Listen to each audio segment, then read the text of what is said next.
This podcast is rated R for restricted. Under 17 requires accompanying parent or adult guardian. Mission to 15.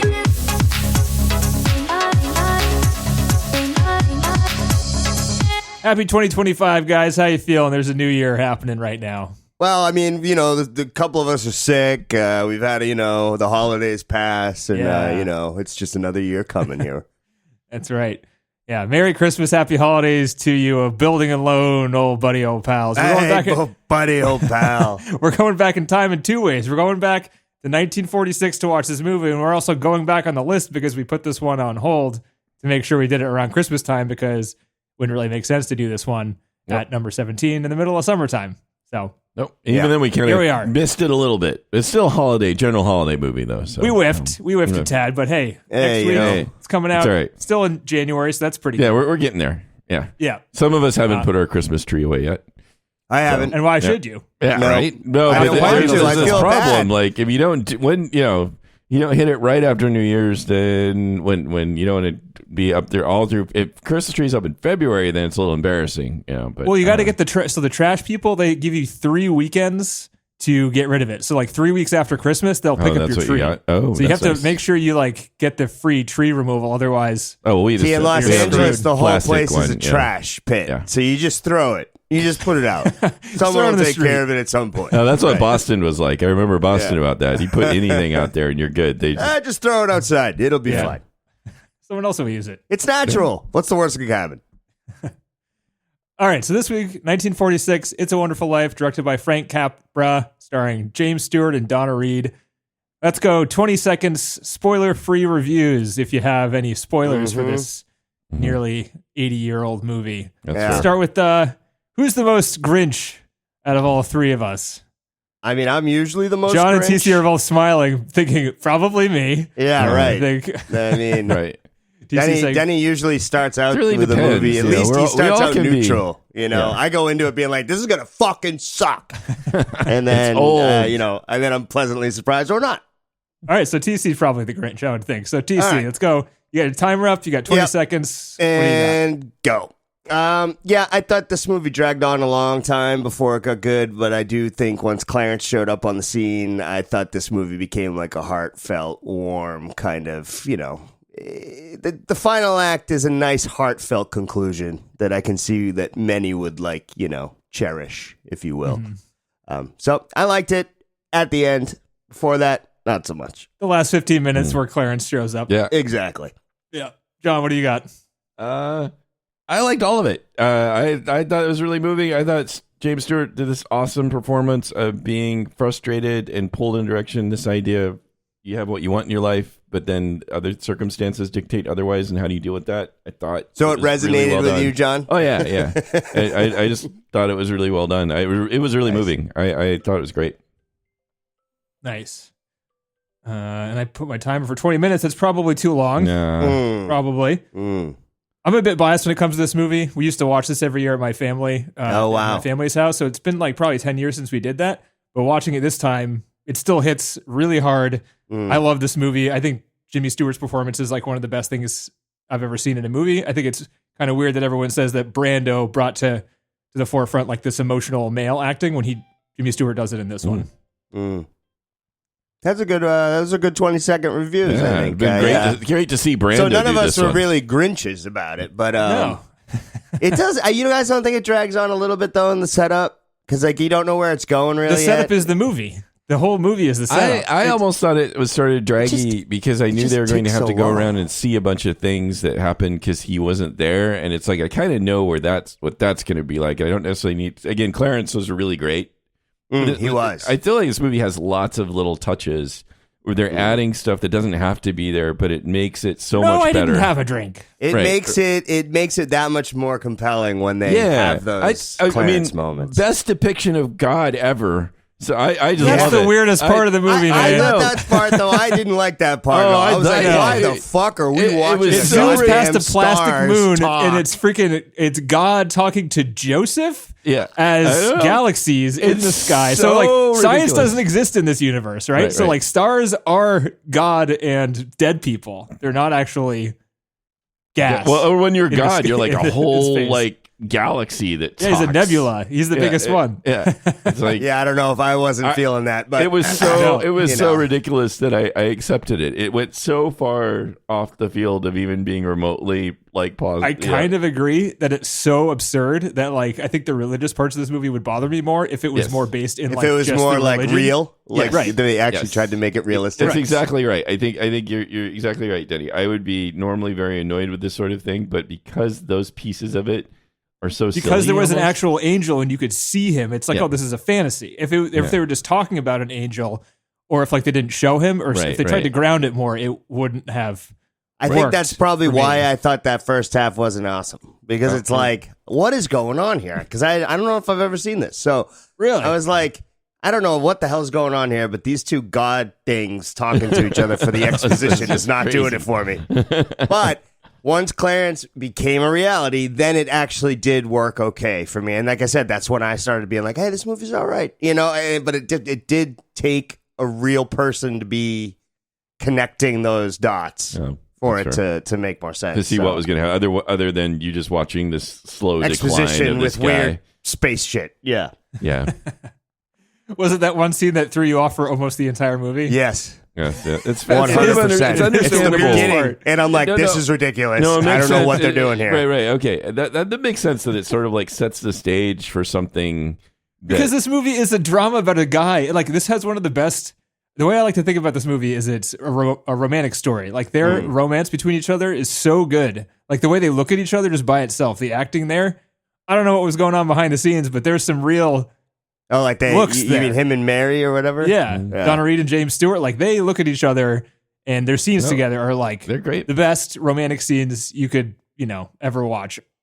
And this is back in a time where like acting for a lot of famous like good-looking male actors is to stand in one spot and like look strong and just stand there in a scene and say the lines. And Jimmy Stewart, at every turn where he's like disappointed with the way his life is going, like he acts the shit out of it in like a subtle way that it's so realistic and convincing. He's like, this nice guy boiling over. It's just so good the way he does it. Like when he tells that guy off in the room, I was like, yeah, that was a great scene, And then when he's coming back later and he's like begging him for money, and I was like, now that is realistic, right? Like you got to be careful in life where like who you tell off, because at some point you might need them. And I'm learning that as I get older. Even his temptation, where how he's how he gets like tempted a little bit for a while. It's all so well done. I think that I appreciate. I don't know. Again, there's just so many little touches. But even like if you go back to the romance, it's so. It's such an interesting that he knows it's sort of his doom. He knows it's not that he doesn't love her, but he knows if he gets married, then he's even more anchored here.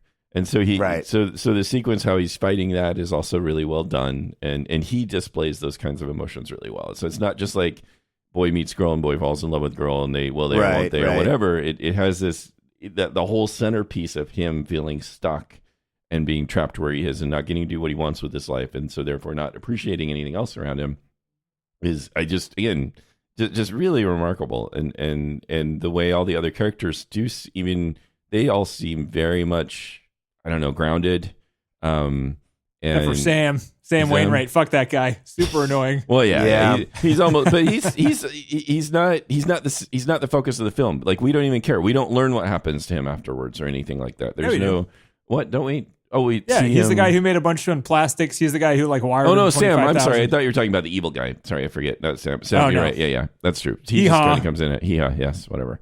Yeah. Anyway, but I mean, you could say like he's the path of like chasing the more immediately satisfying things in life, I guess. Yeah. There's like less depth there. It's right. More superficial. We don't know him as anyway, but that's kind of the idea too. Is he's sort of maybe supposed to be superficial, right? So in that sense, so good point. I mean, he has all the money, he's got all the like traveling and all the cool things that you do, but like nobody remembers him. I mean, when he shows up, nobody really cares other than being like, oh, hey. Supposedly courting Mary, but like when we see him on the phone, he has like some woman hanging on his neck and stuff. And like, he doesn't give a shit. No, he doesn't. But I mean, in reality, that's awesome. I can totally see why you'd be like, man, I'm jealous of that motherfucker, right? If the other one, you're like, he's the dude from Wolf of Wall Street, basically. Right. You're stuck at home with these, kids that you love, but come on. And, I I don't know.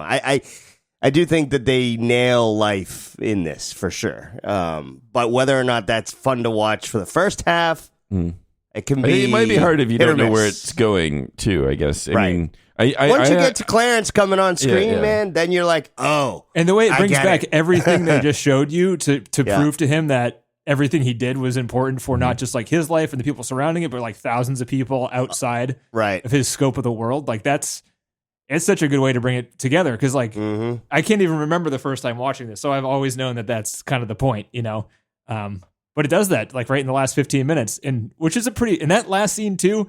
I so appreciate how he's so skeptical about what's going on. It takes Clarence like the entire time to convince him, and he has like evidence after evidence after evidence of this new world, you know, where he wasn't born was real, but he just refuses to believe it, which is, you know, that's very realistic. If that happened to anybody, especially if you had been drinking, right or something, like you'd be like, this isn't something's weird going on. Like I don't angels believe aren't this. real. Who obviously. are you again? Right. Yeah. The skepticism there really helps sell like the realism of the character, because you're on his side. You're like, yeah, this is stupid. The angel stuff is stupid. I agree, but it's happening. So And we're if it didn't it. exist, it wouldn't get. And it's really all part of the same storyline, right? Like if that part didn't exist, then this payoff wouldn't be that good. Right. If you didn't exist in life, then your family wouldn't be as good. Right. If you hadn't stood up to the old rich guy, then those people would have no money. And then like all of these things are part of the same, life that we all have to live and take things as they come, because sometimes that is life. And the things that you want aren't necessarily going to be given to you, no matter how hard you try, because that's not going to be your life, and that's just what it is. And accepting that is part of growing older and having a good family is really probably the win. Instead of gallivanting around on elephants making money that nobody cares about, like Sam. So. The only thing you take with you, TC, is what you give away during life. Oh, isn't that good? Let's wrap this one up. Let's go home, guys. It's over. We're all done. Isn't we don't that need to say nice? anything more. Yeah, Yeah. that's nice. But yeah, I mean, I don't know. John, you were emotionally moved the entire movie. I was. Oh yeah, watching it this again, time too. There's so much. It just I think for a lot of people this probably resonates really. You're trying to do good, you're trying to be a nice person, but you have all these expectations for yourself where people are asking you to do things, and at times you boil over. Like the scene where he chews out his kids and is awful to them. And busts the bridge awesome. on the table and everything. I mean, that's basically. really well. I mean, it's really hard to watch because it's done so well. I mean, again, And the kids too, their reactions Yeah. were so real and Right. hurt. And when she was playing the piano and turns around, she's like crying. Right. I mean, Jesus Christ, that was good impressive. However old that person was at the time. Right. She That's did why they really cast well. Zuzu as in the other room, because they didn't want her for that scene. Yeah, that's fair. Right. Terrible actor. Little baby. That 8-year-old It's sucks like at acting. crappy. No, that was John. You're right. That was a really hard hitting moment. I think those were, that's the parts of the movie where I was like at that right. point. But Which it doesn't, I that understand. scene doesn't seem. Some scenes some of the scenes seem really aged. Like this movie is far from perfect. Obviously, the Right. space Jesus, space God, and Joseph. I still like it though. I sort of. It's so weird. Some of the it's so pacing weird I'm is fine with really it. long Yeah. and The really pacing is drawn weird, out. but some of the Yeah. scenes, like that scene where he's breaking down, like the whole scene where he's walking around the house complaining, coming back from work, it builds very naturally to when he explodes and he yells at the kids. There's like a moment of silence, and then he erupts on everything, and then he apologizes Right. Yeah. afterwards. Like it all seems like it couldn't be better than it is. It's amazing. I mean, him chewing out the teacher and all of that stuff, and the way that goes on, how he's just lost it and he's just taking it out on somebody, and that's just it's again. I agree. It's really, really well done. I think one thing that threw me off at first too is how they all seemed way too old for their roles early on.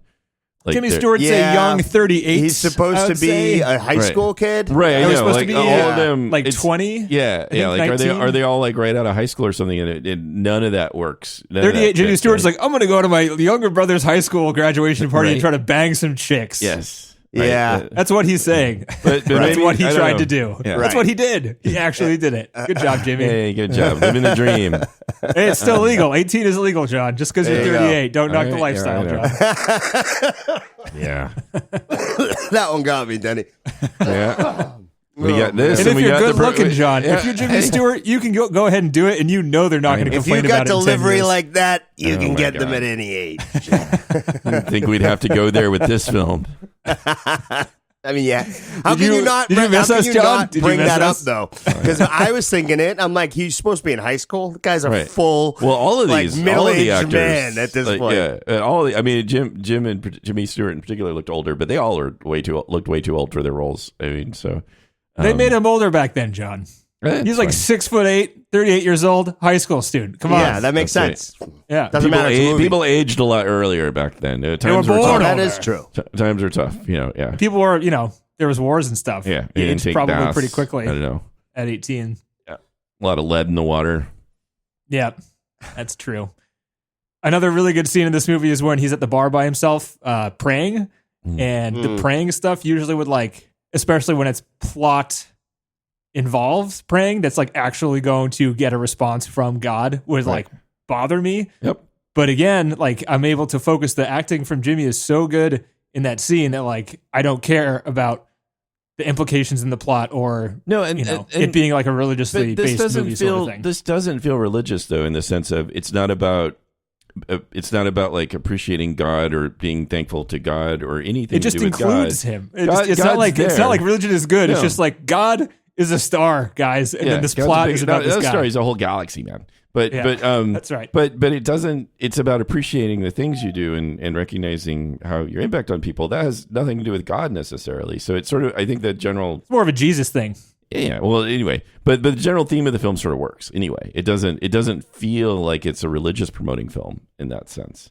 Because his It is a Christmas movie, and Christmas is a religious holiday. So I mean, but it you're still gonna base doesn't. it- Yeah, but it doesn't bother me a bit because the message still rings true regardless. Like the idea of appreciating the things around you, and also losing that appreciation or having another expectation again of what you want to do for your life and how you're pulled to do other things. Everybody has their fantasies, like as they're little, and then you get older. And even the people that got to live out their fantasies aren't that happy necessarily. Nobody's happy. Right. Right. Spoiler, young So- people. so- Nobody's right. happy. That's the truth. So Life is hard. People don't get it until they have right. to deal with shit like this. Right. Yeah. So then you even then, so which again, look at famous people and how they struggle with depression and all of that stuff too. It's just, but like Jimmy Stewart was during the filming of this movie. what really? Ooh, dude, This is the first movie he did right after World War II, and he was Oh. heavily involved in the war. He was a fighter Oh pilot. wow. oh, he's a fighter pilot. Wow. Yeah. Holy cow. And he is I got pretty. some good trivia on Jimmy. He's Okay. he's kind of the man. Holy cow. Yeah. Maybe that's where he gets that depth too. I mean, he It is. He used a lot of the scenes as he said they were cathartic and they were sorts of therapy, and they helped him get through a lot of his issues because it was Oh, wow. he planned on not acting after the war. He was a pretty famous actor. He had gotten an Academy Award before the war. He was the first major American actor to enlist, and he was a fighter pilot throughout. He got promoted. I'll get into some more detailed trivia, but he got promoted super fast. The fastest out of anybody, non-actors in general. He was the highest ranking person in Hollywood of all time in the military. Wow. He was enlisted through the 60s. He flew in Vietnam as well. What? Dude is Whoa. the man. But he had a lot of issues because he was kind of young. He was 35, which was also kind of old for a fighter pilot, but he was so good. They were like, fuck it, let him fly the planes. We need it. Not a PR. They're like, thing hey, either, Jimmy, right? we know you played an 18-year-old somewhere, so you're going to go first front line. You just seem to do it so well. He had a harder time because he was famous. They tried to put kids gloves on him, but he fought actively the entire time he was there for them not to treat him special and for them to actually send him into action and stuff. Can you imagine now any actor doing that? No, not really. Not very few. Well, again, Even- even back then, I imagine it's anybody doing that. Yeah, is there weren't rarity. many back then. No, either. I mean, I just can't imagine. It's just not the type He's- of personality now for Right. that You had kind of Elvis stuff. go to the military, but it was seemed like that had more PR stuff related to it. And Frank Capra, 4 days after Pearl Harbor, quit the DGA and quit Hollywood to help. He enlisted, but he didn't go to war. He made war documentaries, and he won Academy Awards making those documentaries.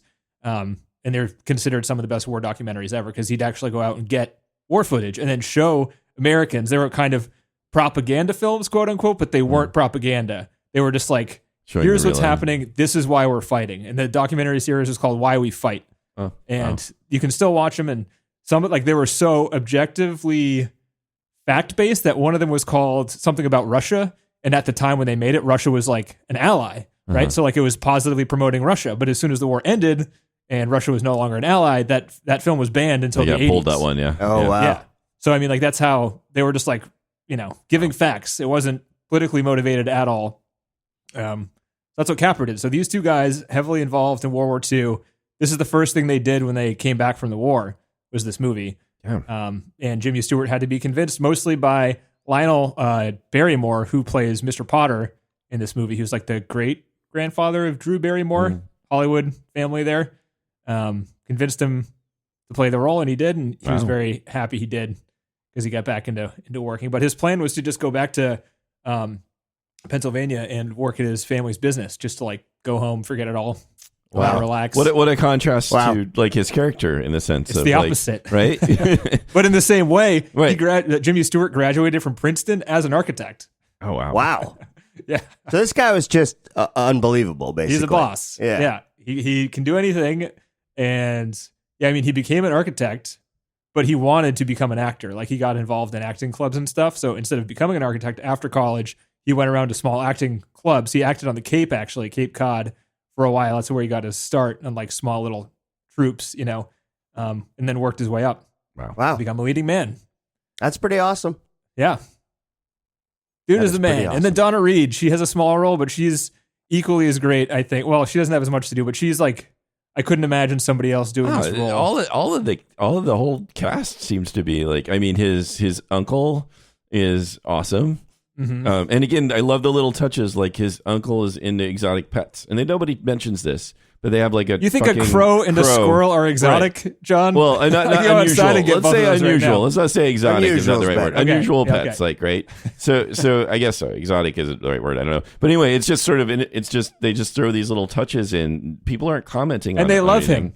Like, Yeah. when he's crying, the squirrel like goes and gives him a hug, and the crow Yeah. sits on top of him. Yeah, He's it's like, cute. he's loved by animals. This is so sad. Yeah, He's kind of a simple, yeah. he's a sympathetic simpleton. a little Exactly. bit, Yeah, you know? and he is. He does it well. And again, and then when Jimmy Stewart's character is getting so pissed at him, and it all plays out again in a really hard to watch way. You can tell, even though they don't have too many scenes, that this is the one and only time he's ever been mean Yes, right. to Uncle Billy. Like, you can tell, right? Yeah. They don't have to show you 3 scenes beforehand of him being nice to him. Right, You can just, like, exactly. Yeah, this so- is who Jimmy's right, character is. Right. So This there's is a lot new. of show don't tell. I think with a lot in terms of how they set things up, or just all these little touches. Even like, Martini saying, "I had to empty the jukebox." Just these little touches that seem to be all over the place. They could have just had everybody hand him the money, and that would have been fine. But I don't know. It just feels like there's these little bits of sort of realism there. That are I was just saving this thrown in. money forever if I ever got married. Right, Was, whenever so I could have a divorce. That was she Yeah. was great. She also was great. She had a very small part too, but she was awesome. Like, in terms of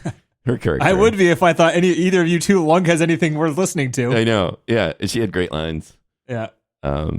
So, At one point in time, I used to be able to. I memorized this movie. We had we watched it once a year, and then we had a quiz after we watched it, and we just tried to trivia each other. And by at the end of our 20 years of doing this, there was no question that anybody couldn't answer. Like, we had holy cow. collectively this movie memorized at that point. That's pretty cool. I don't have that anymore, but it's pretty close. But I think I had it pretty but close. they could have done so many things so much more straightforward. Even like when Clarence meets Jimmy's character, and they're in the lighthouse, or they're in that place, and they got third guy watching them. It just adds so much more to the scene that they're going to throw the extra guy in there. They didn't need to. It could have just been them talking and Jimmy's character not accepting. But again, it just feels like it feels crafted. It feels like there was a lot of thought. It seemed, and maybe there wasn't, but it just feels like that there's so many things going on that it's not just like, okay, he's going to talk to this guy. He's not going to believe this guy. Whatever. It feels like they're doing this all with a whole lot of context and a whole lot And of even at and then they do the same kind of situation when they go to Nick's bar. right. That was changed to Nick's bar, and Nick Right. just listens to them, and then eventually ends up throwing them out the door. Right. Yeah. That whole scene was pretty funny too, and he's just standing there staring at them, being Yeah, like, "What the who fuck are these is guys? wrong with you two?" What kind of bar is that? I like him The guy asking. takes He's 10 like, seconds too long to order a drink, and the bartender's going to punch him in the face. Right. I What know. were these times? He's pretty annoyed I know. already. But He was, yeah, he Clarence had was so enough. awesome trying to decide on his drink. And And I love that little nod to the guy upstairs when he's like, I didn't have a drink. I didn't have one. You know, like. But he was all excited about it. Oh, I want a flaming rum punch. Oh, no. It's No, that's not it. It's fun. Yeah, there were some weird parts, though. I mean, the God thing was weird. It was so weird. I don't care. Zuzu's acting is a little painful. I don't know if anyone else had that. You could tell she was just given her lines, and she had to say her lines one at a time. And you're just like, oh, she must have been like slurring them or something. And you're like, say every word. She's like, okay, I will say every word. I am 8. You're like, God damn it, Zuzu. Yeah. We already cast her. We got to go. Yeah, too late. Should have just had her play by a 14-year-old or something. Then everybody's age is bumped up by 10. So Yeah. it would have worked. Go! I am toddler. All right. Do we have anything else for the movie here? I was really just overall pleasantly surprised. Very happy to watch it. Really was moved by it. It's neat. Have you not seen it before, John? No, What? I knew. I don't think I knew the story. I knew what happened. So because it's that well known. But no, I hadn't really sat down and watched. I've seen parts. This is a Christmas classic, guys, and both of you hadn't seen this before. That's crazy. Yeah. Not even close. Have you seen A Christmas Story? Oh yeah. You've seen A Christmas Story. You'll shoot your eye out, kid. It's like a little kid who wants a BB gun. Yeah. That's not Vaguely. familiar. Yeah. Peanuts Christmas. Oh, yeah. That one I You got. saw that one? Yeah. John? That was a great one. So the Peanuts Christmas is the most That's classic. probably of the all one thing Christmas I movies. watched. Oh, Yeah, there's the the most. Rudolph the Red-Nosed Reindeers. That's I never watched that one. The You never stop watched that motion one? one? No. Oh, yeah, that one's good. I think That I've was weird. seen that one. Yeah, I think I've seen clips of it, but it seemed pretty weird. It is. It's good, but it is weird. Trivia time? What do you All right. think? Anything else comes up, we can talk about it, but Yeah. trivia time. Yeah. It's almost time for my second cup of coffee, you know? Ah, 9:30 in the morning. that's right. When he tried to enlist in 1940, he was initially rejected for low weight. Dude I could is a see that. toothpick. He's skinny. Yeah, I was surprised. Like maybe that's some of the reason they thought they could get away with casting a 38-year-old as an 18-year-old, just because of freaking how skinny this guy is. Even in some of the scenes, he was in a suit, and you're like, he looks like David Byrne in that giant suit in the freaking Stop Making Sense concert. Kind of does. He kind of does. Yeah. Yeah, he was an experienced pilot. His father fought in the Spanish-American War and World War I, and then both of his grandfathers fought in the Civil War. So Jimmy Stewart was coming from like a long line of military family, so he had that in his upbringing. So he was, self-motivated once this opportunity came. Opportunity, I guess, quote unquote, to enlist. Yeah, he was in the military for 27 years. He retired only when they forced him to, because you have to retire when you're 60 from the military. So Wow. that was in 1968. The entire time he was enlisted, as he was like acting. So and what was his rank? At the very end, he was a brigadier general. He went from private to colonel in 4 years, which usually takes a lot longer. And there's only a few. Didn't say how many. A few Americans that have ever gone from private to general in 4 years. Wow. I have to assume it's probably accelerated because it's a war, but I'm sure a lot of that stuff about the war probably hit everybody on set pretty hard, because this was like immediately after the war ended. That stuff with Mr. Gower, when he got the notice about his son dying from influenza, it dated 1919, which was the year after World War I ended, and that's when the Spanish flu killed like 50 million people to 100 million people. So that was kind of just a nod to that pandemic. We thought we had it bad with the freaking COVID over here. But amazing acting by that guy. Like, I mean, a small scene in the sense, but his pain was ridiculous. That wasn't acting, John. Dude was drunk, and he actually slapped the shit out of that kid actor. Oh, shit. No way. That blood coming out of that kid's ear was real. Oh, my No. God. Really? Yeah. What? Yeah. Whoa. Man. Wow. Yeah. So he got hammered. That wasn't acting. That dude was sloshed, and then he beat the shit out of a kid. That's in the Wow. movie. Hollywood. This wasn't Hollywood. This movie actually was an independent movie, one of the first of this size. They started Liberty Films, which you see the bell in the beginning of this movie. Only 2 films ever got released under Liberty Films because this movie did not make money initially. Right. It was not considered well when it first came out. It was overly sentimental by a lot of the critics. Yeah.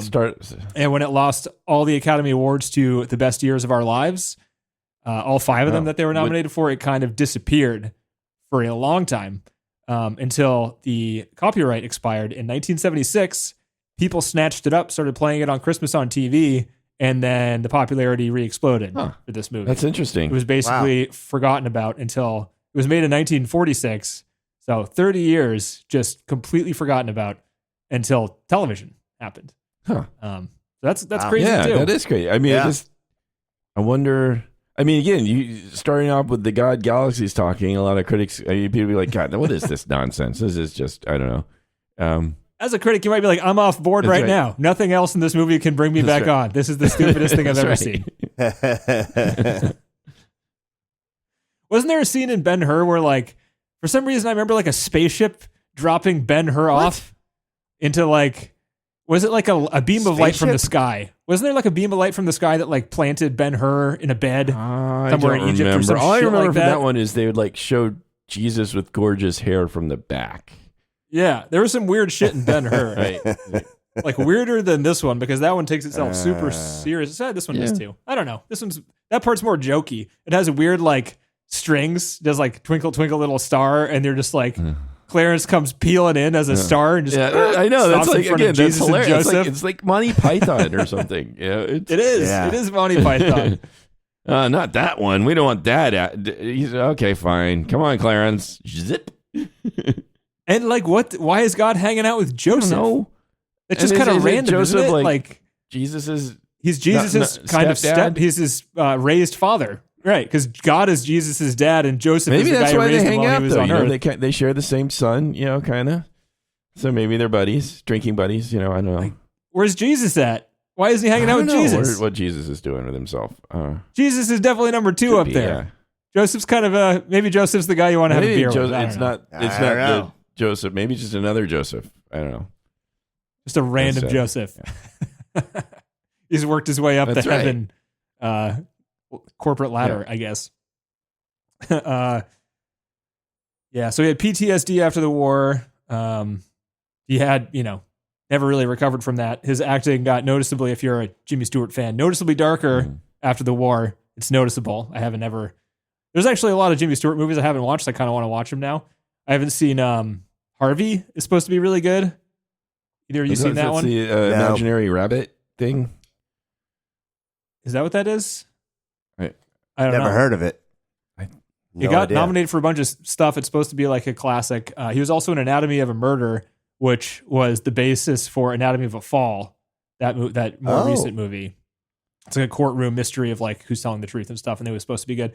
There's just some stuff. I mean, the guy had a lot of movies. I'm just surprised that like just thinking about it, everyone's like, oh, Brando changed the industry. I just kept thinking Brando doesn't have shit. We watched Streetcar Named Desire. And his like crying in the back of the cab is supposed to be like transformative for cinema. But like what James Stewart does throughout this movie, years before Brando even started acting, is there and beyond. So I don't know what people are talking about. I think it's just like they need to give credit for a new generation doing the same thing that the older generation already did. So they have something to talk about. I don't know. It's confusing to me.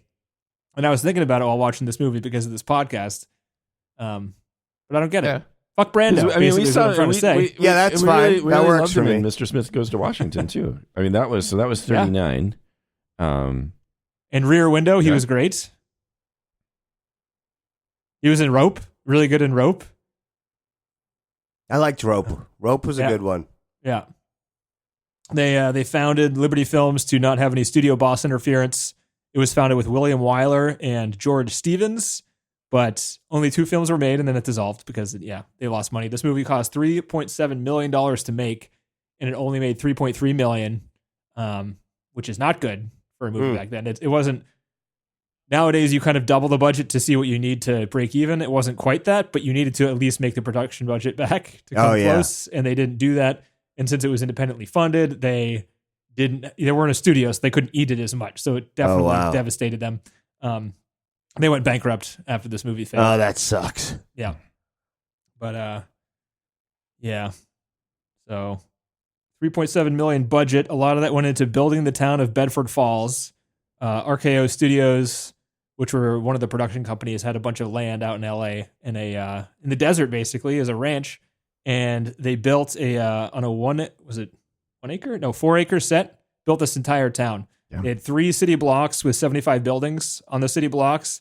They had a factory district and a residential and a slum area all constructed. Wow. In this 4 acre area. So they built a town for this movie. All that stuff you see was not existing. It was all real. Like they built it for this movie, and they raised it afterwards. They just completely got rid of it. It was a one and done. They let cats, dogs, and pigeons roam around in the streets to make it look more lived in, and they just had people driving around and walking around all the time while they filmed. They filmed in the summertime, in June and July, during a heat wave. Sweet. In the desert in LA. Oh, wow. So the scene where he's running down the street saying, "Merry Christmas, you old building alone. Merry Christmas, Mr. Potter." It was during a heat wave, and it was scorching at the time. During what you're seeing, scorching hot. And the way they could get away with it is because they created this new material for snow. Before this movie came out, they used to just paint cornflakes white, and that's what they used in movies. Oh. But if you had a snowing scene in a movie, you could never film live sound because the cornflakes would make a crunchy sound when people stepped on it, when they hit the ground. It was very loud, dumping cornflakes on actors. Who would have thought? So they came up with this new material, which was foam light, which is a fire-stopping material, soap and water in a mixture, and then breaking it down into little snow-sized pieces and then blowing it through giant fans on people. And that's what you see, and it's silent, and they still use that for movies. This movie won a technical award from the Academy for the invention of the material. Oh, wow. Because it looks great. Yeah. It's still the best solution made back in the 1940s. Wow. Before I forget, speaking of sound, no score almost. I forgot to mention that too. Kind of awesome. Right? Yes. It would have been ruined with a whole bunch of violins playing all the time. When the score came in, it was ruined. The Buffalo Gal stuff was annoying. The theme song was kind of annoying. That's true. Any of the music was kind of annoying, but most, like 95% of it, didn't have any music. Yeah. So thank God for that. Yes. Yeah. I always appreciate that.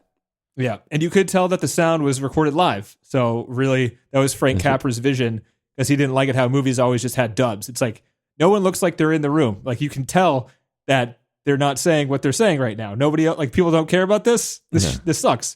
So all the sound recorded live. Damn. I wonder how many takes would they do then too? Like, if you think about like that whole scene where he's losing his temper and stuff, like, are those just these very long shots of all these sequences, right? I have one example, not that scene, but the scene where they're at Mary's house and he's kind of pissed and he's trying to court her, but he's all pissed off and she's trying to make him jealous and he leaves the house. Sam calls, he comes back in. It's all one take and they end up kissing each other at the end. Jimmy Stewart was very nervous about that because he had never kissed anybody on screen before. Oh, wow. And he wasn't comfortable doing it. So Capra set it up where they had that set of Mary's house where you see it, and then on the other side of the wall was the set where Sam Wainwright was sitting with his girlfriend. Mm-hmm. So they did one take. They recorded both live, 2 cameras, one on. All right, so they can hear each other Mary talking George. through the phone. They can hear each other talking, and they used the footage from either side to show. So like it was actually both of them, like all 3 of those actors acting at the same time in separate rooms once during that very long take. And that's what you see in the movie. And that scene is freaking amazing. Yeah, that is one of the memorable ones. Yeah. Pretty crazy. They're just amazing actors. Yeah, if only that was a thing now. And I really am happy that Jimmy Stewart smushed people into his face. He's got all that extra face skin, guys. Yeah. He's the master of extra face skin, and he just smushes people into it, and they get enveloped by his face skin. That's my favorite part. Yep. Do you remember this conversation? I remember this conversation. People have to go in and remove them. Like, you have to go get kind of the spatula. You have to get lubricant. You have to remove them. It's true. He's got so much face skin. I don't understand it. He's a skinny dude, but you could grab his cheek and pull it a foot out from his face. Yeah, it probably got worse as he got older too. Okay. It didn't. He looks. I mean, he was pretty old in Rear Window. He looked pretty old. Yeah. I feel like, I guess Rear Window. Was that black and white too? I don't remember. Yeah. I feel like people look better in black and white. No, it was color. That was color. Okay. Yeah. I feel like color that was the one where like his eyes are blue. Because his eyes are blue in that one. Right. Yeah. So that one's color. So that theory's bunk. So ignore. Yeah. Yeah, all the blemishes and shit that would pop out in color weren't there. Guy looks great. Exactly. I feel like that happens on the black and white. Mm-hmm. Yeah, with black and white, don't they just like plaster your face in like white makeup, so you're just completely covered up anyway? I don't know. That's a good point. Yeah, right. Like it doesn't even matter what you look like on set because they just because the lights were like so heavy, they blasted you with it. There is a colorized version of this. I mean, I didn't see the option to watch it. Don't watch it. I didn't watch it. No, I mean it's distracting. Yeah, more than anything. That's coming from someone that's seen this movie 20, 30 times though. So I don't know. Maybe you'd like it. Don't fuck with the original. That's all I'm trying to say. I mean, we've thought about this before. It's true. Yeah. So back when this movie came out, the Motion Picture Production Code, or the Hays Code, which we've talked about a bunch, was in effect, and they had written in there that anytime a criminal did something criminal-like, you had to have them brought to justice by the end of the movie, per the rules. Right. And this movie doesn't have that. That's right. And people were pissed off. They were swarmed with furious letters from people because they didn't get any satisfying conclusion to Mr. Potter getting away with stealing that $8,000, which is basically what happens. Yeah, but that I love that. That's like again the point, because the point is not about the bad guy gets his revenge gets what he deserves. Shitty things are going to happen and they're going to stick, and you're going to have to deal with it. He's already a miserable, cranky old man. That's his reward already. That's kind of one of the points there too. There's no need for punishment for him in that sense. Like, but that I don't know. It sort of undercut the kind of theme of the film. I think if they tried, but in any other film, it makes sense. You'd want to give the audience that satisfaction. Kind of, there'd be some kind of confrontation between, even if it's just Jimmy Stewart's character telling him how he's okay and he's happy, and sorry you don't have this life or whatever. Yeah. And the weird thing is, like, the ending of this is way more unbelievable than it would be to catch the person who took the money and bring them to some sort of trouble, even though he's a rich guy and rich people don't get in trouble. That's right. Yeah. But I agree, like, the way it ends is just, it feeds into, like, the fantasy aspect that the religious part kind of brings to it, where it's kind of over the top, but it's over the top, but not really. But it's just funny, too, because they even still, I like Nick, opening and closing his cash register. Look, I'm giving out wings. They poke their own fun at it in the sense of it doesn't feel like that's the important part. It, like the angel, even. I mean, that there was somebody to guide and show him this that's important, that needed to sort of happen for the story to be told the way it was. But the religious part, the angel, that just doesn't seem to be that important. Even though what's neat is that the one, Clarence himself is so very likable, not holier than thou seeming or like somebody who seems even really religious. He's just a guy trying to do his job too, and it's a hard job, and he hasn't been good at it in the past. And that's sort although like he hasn't had his wings for 200 years or whatever, right. And he spends 20 minutes trying to convince this guy. And he's like, "This is going to be hard." And you're like, "Clarence, this is why you don't have your wings." That's right. You're a shitty worker. Hard things take more than 20 minutes, Clarence. Yeah. You fucking idiot. That's true. Oh, that's funny. Yeah. Good portrayal of drunk people in this movie too. Like, usually are they all those movies, people really drunk? The Like the one guy? Because Jesus. No, so the one guy was really drunk. Uncle Billy was not really drunk, but he played a pretty good drunk. Yes. And Jimmy Stewart played a pretty good drunk. He like really underplayed it. Like, he was basically supposed to be drunk the entire last part of the movie, right? Because he had been drinking at the bar. Right, and they got more. It takes longer than a couple hours to totally sober up. Even with the as we know, freezing, like as seasoned professionals in the art of drinking. But yeah, I mean, when he's in the not the lighthouse, but the security shack there with the river watcher. What a weird job that is. Yeah. Watching the river, that's a job? Yeah. Why don't we need that anymore? You have We cameras. needed it back then. Don't we need that now?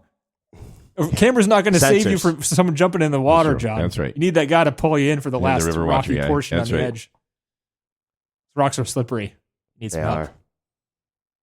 help. Jimmy the Raven was the Raven in this movie. Was in over 1,000 movies. Wow. Really? Over 1,000. That's fucking crazy. ridiculous. He was in every single Hollywood movie that had a crow in it or a raven ever, basically, for over 10 years because he was in The Wizard of Oz. He was the raven / crow that landed on the scarecrow. He had his own Awesome. little like close-up shot in The Wizard of Oz, which was like 10 years before this movie came out. Wow. So the Raven was more famous than most people. And everyone.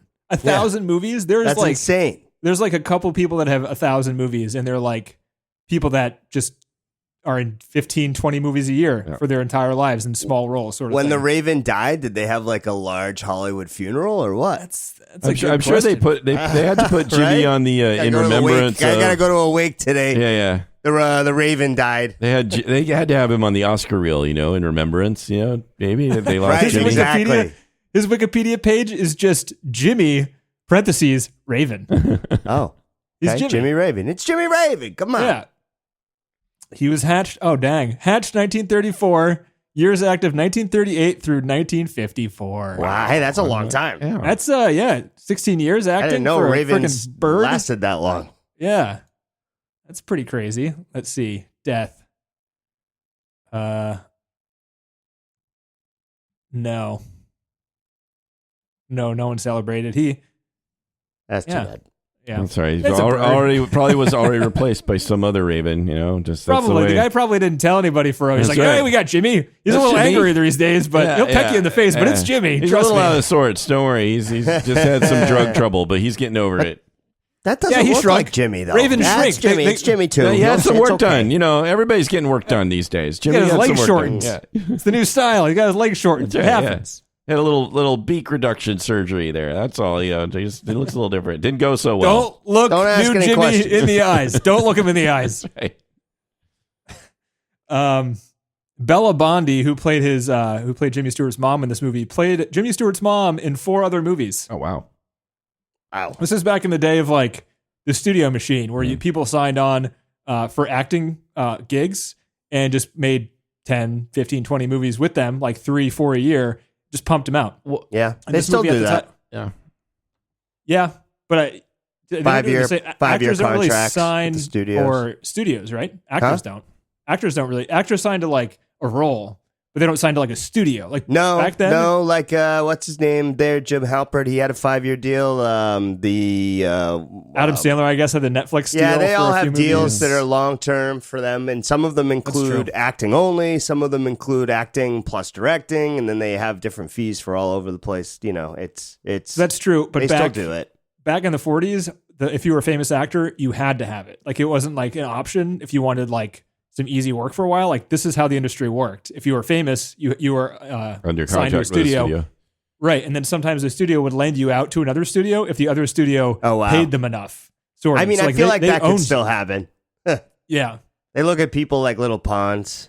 Little But it's bits of not money. surprising. Like he worked with Lionel Barrymore a bunch before, which is like how he knew him, which is why he convinced him because like they were assigned to the same studio and they were just like, hey, you're going to be in like 10 of the same movies together because we got you guys and you're good. This will be a good movie. Put on a different wig. Here we go. People probably won't remember this in 2 years anyway. Let's just make some Yeah. money. Yep. So that studio doing this independently, was that a very rare thing? Like, and what motivated them to do it this way? Then it seems. I mean, did nobody want the script, or did they just want to try this?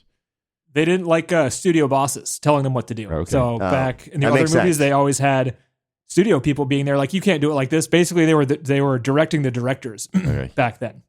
And Oh, things that moved so sucks. quickly that, people like Frank Capra and William Wyler like really pushed the medium a lot in their time because they understood like how these could actually be long lasting pieces of drama that people connected with over time, sort of thing. Like they weren't just like, hey, let's go to the pictures. Right. Hey, It let's wasn't watch some just- people dance It and wasn't shit. just a disposable thing that you're just supposed to pump Right. out and then move on to the next one, kind of. Right. And they didn't want studios fucking with their vision because they thought that they had been in their previous movies. Even Mr. Smith Goes to Washington was meddled with, apparently. So, but he's good enough where he still made a classic there. And then this one, of course. Yep.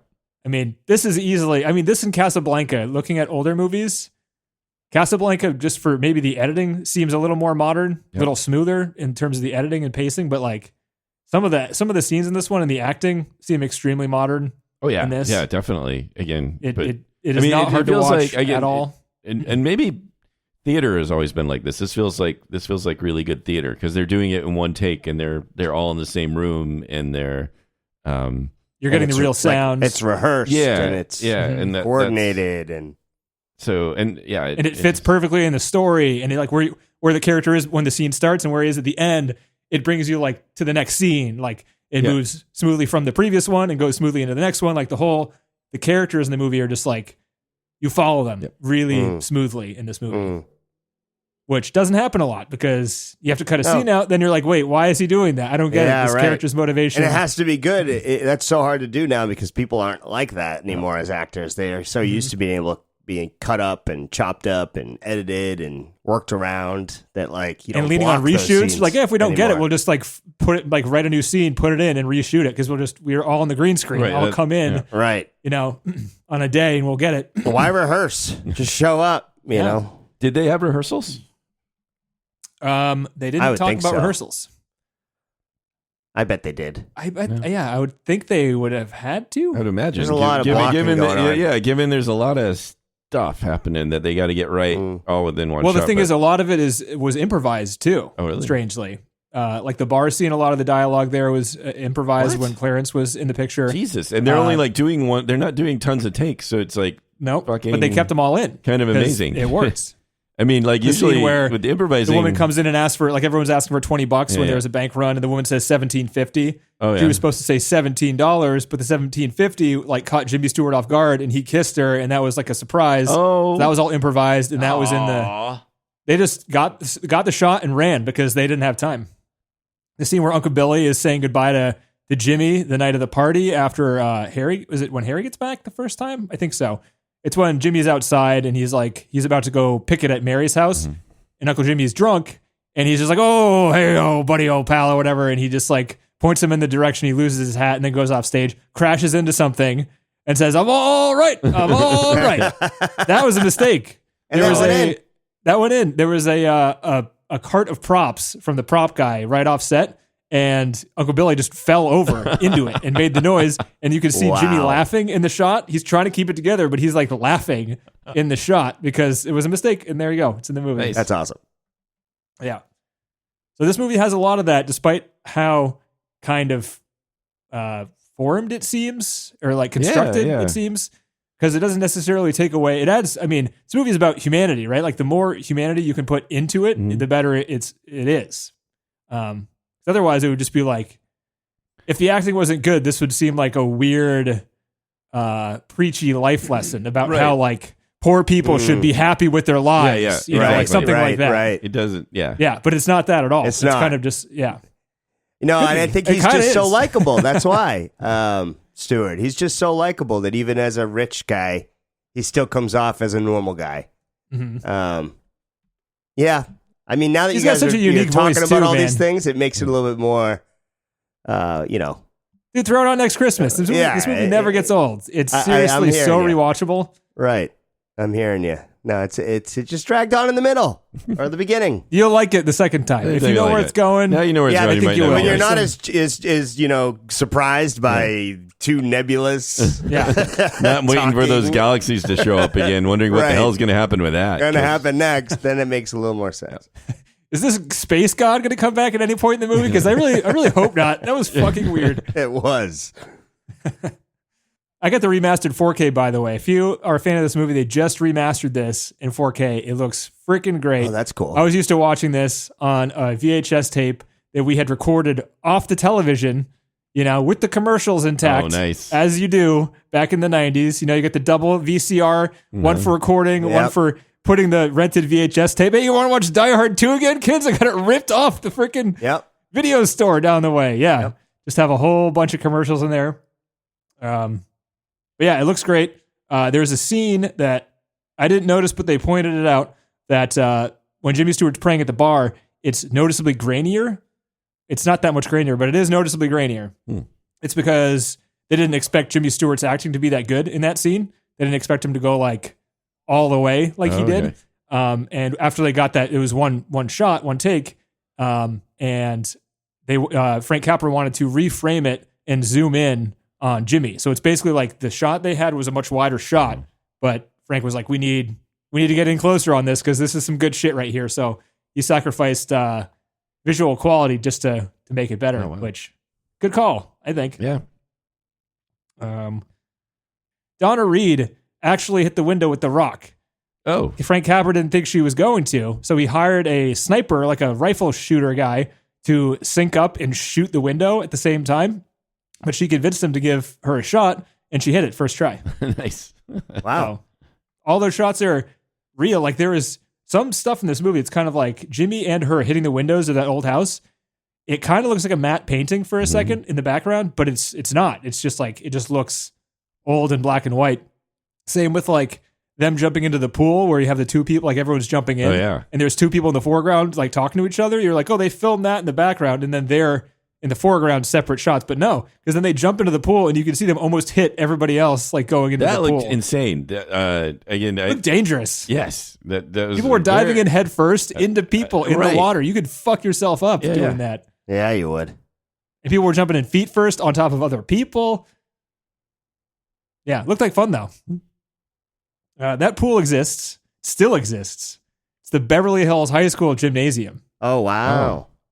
It existed back in the 40s. You can still, if you go to that high school, it's there. You can swim in it, I guess. It's wow. Like so, still with the same split floor and everything, where it's underneath same split floor underneath the gym. Yeah, cool. So I'm sure that's something they do every homecoming dance. They middle of the dance, pull open the pool, and everybody flies in. They probably have one person by that key being like, get the fuck away from me. We're not doing It's a Wonderful Life this year, guys. Nice try. No, we had 4 head injuries last year. It was school. We're still paying out lawsuits, man. Yeah. Did you happen to know that there's a pool underneath this gym? And did you happen to know that George Bailey is dancing over the crack in the pool? And I've got the key. And is that the last thing? That is the last thing. What is That's all I got. Charleston, man? There's a lot of moves in that dance. I don't know. Is it just which one is the song Charleston that's played? But it looks like you can do all kinds of things while you're doing the all Charleston. Questions I had when I was watching it too. Is the knee shimmy? Is that the Charleston? Or is that like a is the one flourish? guy? Is the stomping around the other person? Is that also the Charleston? No, but is the kicking the legs up like crazy? Right, Charleston. Like what is legal Charleston moves versus not? I don't know. I don't really want to know that bad. But as you asked the question, John. All right. Is it just that you dance to a song? Is that the Charleston? So the Charleston is characterized by twisting steps, weight shifting, and free leg kicking. The basic step involves bending and straightening the knee while pivoting on the feet out. So I think the first thing they were doing was the Charleston. Okay. And everything else is just kind of embellishment, I guess. Yeah, little fun stuff. Top 250. I'll say yes. Yeah, we convinced him. TC, we're going to watch this every year and have another podcast about it every year to see how you see how it changes, and see how our life changes, and then compare and contrast. And then think about all the tough decisions you have to make, and then you make the good choice, but to the detriment of your own life goals. Yep. You know, but on your deathbed, you'll look back to those moments and be like, "I did my best." And not to mention, it turned out pretty well. Yeah. Right. Nice. John? Oh, yeah. You can't always get what you want, right? Exactly. But if you try sometime. Is there another film that's done this where it, I'm sure there's at least one or two where they died, they were a flop, but then sort of by popular demand, they become, I guess they're sort of cult classics that may be like well, that, Shawshank Redemption was that. Was that too? Yeah. Yeah. It flopped. Yeah. Lost all his Academy Awards. Or get busy dying. And then that's coming up. We're gonna have to watch that sooner or later. No, we're not. Fuck that. I don't want to watch that. That means we're done with the list. Well, that means we have to figure out our new list. Mm-hmm. We're gonna start going the other direction. Yep. Oh, I have an idea. I'm gonna do it after this podcast, and we'll talk about it later. But I got an idea. So John said yes. I'll say yes too. I can't think of another movie that, even though, I mean, there's a lot of flaws. It's like one of the most flawed movies that I think is just better than almost anything in terms of drama. Like we just recently watched Forrest Gump, and this one made me tear up more than Forrest Gump, which I wasn't expecting, because Forrest Gump made me tear up than most other movies I've ever seen. Wow. But this one is like, it's more than that. And it's throughout the movie, and it's because of the acting and the plot and like the morals. And I'm pretty sure, just thinking about it, like a lot of my morality is based on this movie. Like I'm pretty sure I watched this so young. I think so. Really? I mean, like a part of it. I mean, that happens with me young. with Seinfeld, right? Like I'm like, my whole personality Well, is that based explains on a lot. Seinfeld. Right. Are you Jerry or are you Kramer? I'm Jerry. You're Absolutely. Jerry? Right. Half George. You know, You I'm half stand and there half. in your place and you spin webs around you. Is that what you do? and I just talk about nothing. Exactly. But yeah, I mean, I think the whole idea of like doing the right thing, no matter how hard it is a really good lesson. And making sacrifices for people in real ways. Like in movies, it's usually a more heroic or spectacular way. People are heroes, but like this guy's a hero in a way that like it's underappreciated, you know? And like the fact that it's kind of the fantasy at the end of everybody actually appreciates him for who he is a fantasy, because that shit doesn't happen. But it's nice to see that, like, even if they don't come out and give you all of their money at the end when you're going to kill yourself, their lives are still very much improved, even if they don't think about you. Yeah.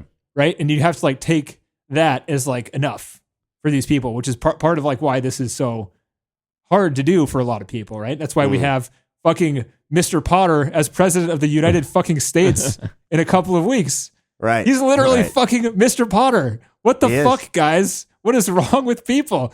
George Bailey is obviously the hero. What are we doing? Something is wrong. We're fucked. Yeah, because I mean, it's kind of the separation between money versus, you know, happiness. You can chase money all you want, but it's likely that you won't be that happy by doing so. And Unless so you you're got to Jordan find a middle Belfort. ground, right? So the people, Unless you like prostitutes Mr. and Potter, Quaaludes, TC. Unless you like Mr. prostitutes and Mr. Quaaludes. Potter is that guy that is necessary for the rest of us to have our good lives, realistically. There you go. Look at that. Yeah. That's a Yeah, great there way you to go. look at it. It's got to even out. Yep, there we Hey, are. 2025, man, I'm looking for the silver lining, you know? Good idea. 40 years old. We'll do My that silver for you. lining is I haven't been paying attention to the news for 2 months, and let me tell you, Hey, I it's great. recommend it. That is Not good. watching the news is probably the best thing you can do for stopped yourself. all of the news sites and everything, and Reddit, everything. I've just stopped. It's good because you don't need to know the information. Not It has anymore. nothing to do with your direct, daily life, unless it's something that's actually happened in your neighborhood, in which case, different story. But That's why you got to subscribe to the Ring, local Ring. You can watch people's freaking security cameras on people stealing Amazon packages. That's my new social media. I comment on every video, and I'm just like, I bet that was a nice pot, loser. And then they cry. and then you say, damn it, Bezos still wins. Bezos Sucker. gets money either way. Right. Someone's paying for it. All right. Next week, guys, we're going to try to do a new one. All right, let's go. Oh, are we? Nosferatu. Oh, The new all right. Robert Eggers, his fourth movie. This has been long awaited by me and maybe others in this podcast. I don't know. Right, Since we watched we've The Northman seen a few every years movie ago. of his. We have. There's only 3 so far. Well, That's there's right. 4 now. Yep. But it's easy to watch all of them, and it's worth watching all of them so far. Let's try to get to the theaters. I'm recovering from COVID right now, but I just tested negative yesterday, and I think if I go into the theater with the mask on, I can feel good about myself doing that. Yeah, I was worried, especially like here. I wanted to go see it soon because I don't know when it's going to be like out of the theaters. Being it's not a huge release, so and things come and go Isn't into it? town pretty quick.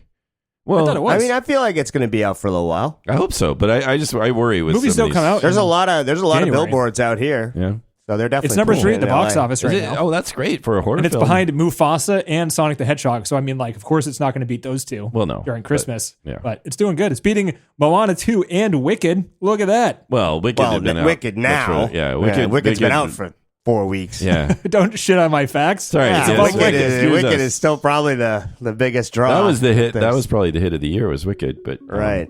Yeah. It's probably going to win Best Picture. All right. Well, let's wrap this one up, boys. We'll talk about Nosferatu next. Yes, let's go. How do you do? And then Lord of the Rings. And back to the Oh, Two boy. Towers. Oh, boy. Lord of the Rings.